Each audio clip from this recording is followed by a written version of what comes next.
আসসালামু আলাইকুম। এখন আপনারা দেখবেন সংবাদ শিরোনাম। দুর্নীতি দমন আইনের শাসন ও জবাবদিহিতাকে গুরুত্ব দিয়ে বিএনপির ইশতেহার ঘোষণা। ফ্যামিলি কার্ড সহ 9 বিষয়ে অগ্রাধিকার বাস্তবায়ন করা হবে জুলাই সনদ। গণতন্ত্রের চর্চা আমাদেরকে অব্যাহত রাখতে হবে।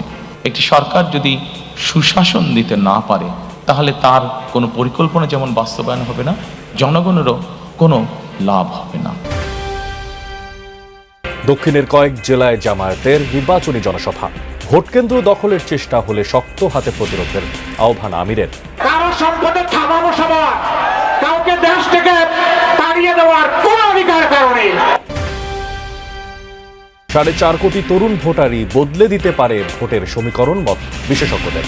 নতুন ভোটারদের চাওয়া জুলাই চেতনা বাস্তবায়ন, দুর্নীতি প্রতিরোধ আর কর্মসংস্থান। তার যোগ্যতা কি সেটা বিবেচনা করে যে প্রার্থীকে ভোট দেওয়া হবে। সেই চাওয়াগুলো যে প্রার্থী পূরণ করবে অবশ্যই সেই প্রার্থীকেই ভোট দিতে চাচ্ছি। হাদি হত্যার বিচার চেয়ে ইনকিলাব মঞ্চের নেতাকর্মীদের সঙ্গে পুলিশের দফায় দফায় সংঘর্ষ।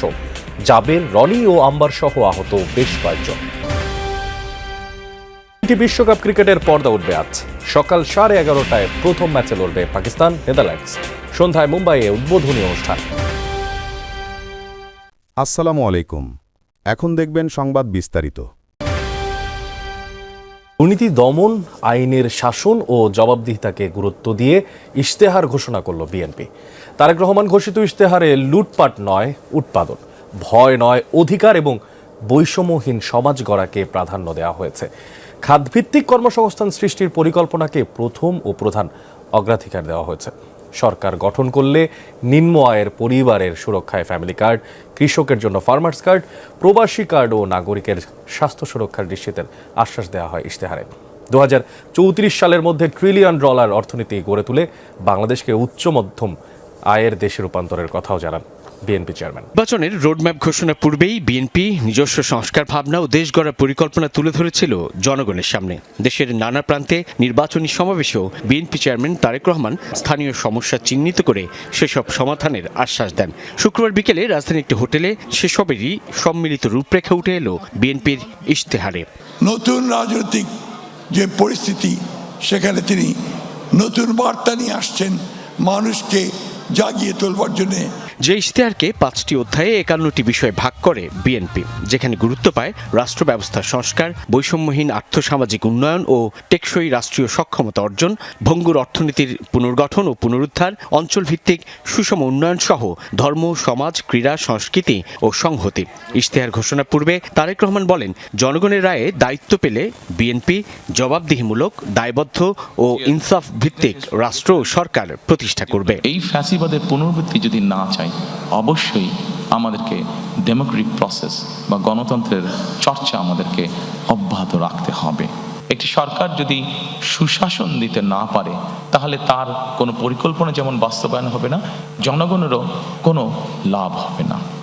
এবং সেজন্যই সুশাসনের মধ্যে একটি অন্যতম বিষয় হচ্ছে দুর্নীতির দমন। তারেক রহমান জানান, বিএনপি নির্বাচিত হয়ে রাষ্ট্র ক্ষমতায় গেলে স্বাক্ষরিত জুলাই সনদ বাস্তবায়ন করা হবে। সর্বশক্তিমান আল্লাহর প্রতি পূর্ণ আস্থা ও বিশ্বাসকে রাষ্ট্র পরিচালনার মূলনীতি হিসেবে সংবিধানে পুনঃস্থাপনের পাশাপাশি রাষ্ট্র ব্যবস্থা ও সাংবিধানিক সংস্কারের নানান পরিকল্পনা তুলে ধরেন তারেক রহমান। আমরা মনে করি নিরপেক্ষভাবে মুক্তিযুদ্ধের স্মৃতি সংরক্ষণ করা এটি একটি জাতীয় দায়িত্ব। যে মুক্তিযোদ্ধা মন্ত্রণালয়ের মধ্যে আমরা একটি ডিপার্টমেন্ট তৈরি করতে চাই, যেটির কাজ হবে 2024 সালে যে গণ অভ্যুত্থান হয়েছে এবং বিগত 16 বছর ধরে গণতন্ত্র পুনরুদ্ধারের আন্দোলনে বহু মানুষ যারা গুম শিকার হয়েছেন, যারা বিভিন্নভাবে নির্যাতিত হয়েছেন, এই মানুষগুলোকে আমরা কিভাবে সহযোগিতা করতে পারি। ফ্যাসিবাদ আর বৈষম্য উপহার দিয়েছে। ক্ষমতায় গেলে সকল ধরনের অপকর্ম থেকে জামায়াত মুক্ত থাকবে বলে অঙ্গীকার করেছেন জামায়াতের আমির ডাক্তার শফিকুর রহমান। বলেন, অতীতে যারা ক্ষমতায় থেকে সততার পরিচয় দিতে পারেনি তাদের ভোট চাওয়ার অধিকার নেই। শুক্রবার বরিশাল বিভাগের কয়েক জেলায় নির্বাচনী জনসভায় এমন বক্তব্য দেন তিনি। আর এই সময় নতুন বাংলাদেশ গড়তে দাঁড়িপাল্লা ও হ্যায়ের পক্ষে ভোট দেওয়ার আহ্বান জানান জামায়াত আমির। প্রচারণায় দক্ষিণাঞ্চলে জামায়াতের আমির ডাক্তার শফিকুর রহমান। শুক্রবার বরিশাল বিভাগের মেহেন্দিগঞ্জ, বাউফল, ঝালকাঠি, ফিরোজপুর সহ মোট 6টি জনসভা করেন জামায়াতের আমির। সকাল 11টায় মেহেন্দিগঞ্জ দিয়ে জনসভা শুরু। সেখানে তিনি বলেন, অতীতে যারা ক্ষমতায় থেকে সততার পরিচয় দিতে পারেননি তাদের ভোট চাওয়ার অধিকার নেই। আমরা দেখলাম আশ্চর্য হয়ে কেউ কেউ মামলা করেছেন 800-900 আসামি, তারপরে আবার অজ্ঞাত আছে এবং এই মামলা করে অনেক বাণিজ্য করছে। নিরীহ মানুষ যে কোনো অপরাধী ছিল না, হয়তো কোনো দল সমর্থন করেছে, এতটুকুর জন্য তার নাম দিয়ে তার কাছ থেকে এখন খাজনাপাতি আদায় করা হচ্ছে। বেলা 12টায় পটুয়াখালীর বাউফলের জনসভায় যোগ দেন জামায়াতের আমির। বলেন, 54 বছরের রাজনীতি জাতিকে শুধুই ফ্যাসিবাদ আর বৈষম্য উপহার দিয়েছে। ক্ষমতায় গেলে সকল অপকর্ম থেকে জামায়াতের লোকজনের হাত পরিষ্কার থাকবে। 54 বছরে যেই রাজনৈতিক ব্যবস্থা, দল এবং আদর্শ আমাদেরকে দফায় দফায় দুর্নীতি, চাঁদাবাজি, মামলাবাজি, দখল বাণিজ্য, ফ্যাসিবাদ এবং বিচারহীনতা উপহার দিয়েছে। অতীতে যারা বাংলাদেশকে 18 কোটি মানুষকে সম্মান করেছে, এখনো সম্মান করে চলেছে তাদের সমস্ত অভিজ্ঞতা এবং যোগ্যতা দিয়ে। ইনশাআল্লাহ জনগণ 12 তারিখ তাদেরকেই বাছাই করে নেবে। জুমার নামাজের পর একে একে ঝালকাঠি, পিরোজপুর আর নড়াইলের জনসভায় যোগ দেন জামায়াতের আমির। বলেন, নতুন বাংলাদেশে কোনো বৈষম্য রাখা হবে না। বিএনপিকে উদ্দেশ্য করে বলেন, একটি দলের লোকেরা মা বোনদের অপমান করে, দুর্নীতি করে, মামলা বাণিজ্য করে, দখল বাণিজ্য করে, মা বোনদের গায়ে হাত দেয়। তরুণ ভোটার 4.5 কোটি, আর এই ভোটই বদলে দিতে পারে ভোটের ফলাফল। আর তাদের মন জয় করতে নানা কর্মসূচি আর প্রতিশ্রুতি দিচ্ছেন প্রার্থীরা। ভোটাররা বলছেন, দল বা মার্কার চেয়ে ব্যক্তির যোগ্যতাকে প্রাধান্য দেবেন তারা। গণ অভ্যুত্থানের প্রত্যাশা পূরণ করতে পারবেন এমন প্রার্থীর ওপরই আস্থা রাখতে চান তরুণেরা। সালের 5 আগস্ট সরকার পতনের আন্দোলনে রাজপথে নামে লাখো জনতা। অবসান হয় 15 বছরের আওয়ামী লীগ শাসনের, আর সেই আন্দোলনের নেতৃত্ব দেয় একদল তরুণ। প্রতিনিধি যারা আসবে তারা হবে আমাদের ভাষা বলার মাধ্যম, আমাদের দুঃখ বেদনাকে তারা নিজেদের দুঃখ বেদনা হিসেবে ধারণ করবে। এই 5 জনের মতো এবার 45 লাখ হয়েছেন নতুন ভোটার।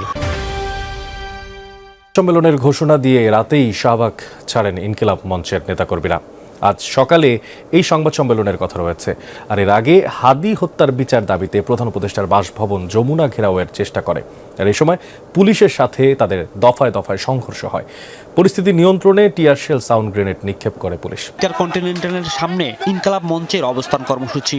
এক পর্যায়ে ব্যারিকেড ভেঙে প্রধান উপদেষ্টার বাসভবন যমুনার দিকে যেতে চাইলে পুলিশ বাধা দেয়। শুরু হয় ধাওয়া পাল্টা ধাওয়া। পুলিশ প্রথমে তাদের উপর জলকামান ব্যবহার করে, পরে সাউন্ড গ্রেনেড ও কাঁদনে গ্যাস নিক্ষেপ এবং লাঠিচার্জ করে। নেতাকর্মীরা পুলিশের দিকে বোতল ও ইটপাটকেল নিক্ষেপ করতে থাকে। সংঘর্ষে ইনকলাব মঞ্চের সদস্য সচিব আব্দুল্লাহ আল জাবের, রাকসুর জিএস সালাউদ্দিন আম্বার সহ বেশ কয়েকজন আহত হয়। আমরা তো কোনো সহিংস আন্দোলন যাই না, আমরা অনুরোধ করছি। আপনারা দেখছেন গতকাল রাত্রে থেকে আমাদের কর্মসূচি খুবই শান্তিপূর্ণ ছিল, আমাদের দাবিটাও শান্তিপূর্ণ ছিল, কিন্তু তারা আমাদের ভাইদেরকে মারলো। সংঘর্ষের পর হোটেল ইন্টারকন্টিনেন্টালের সামনে যান ঢাকা 8 আসনের এনসিপি প্রার্থী নাসিরউদ্দিন পাটোয়ারি।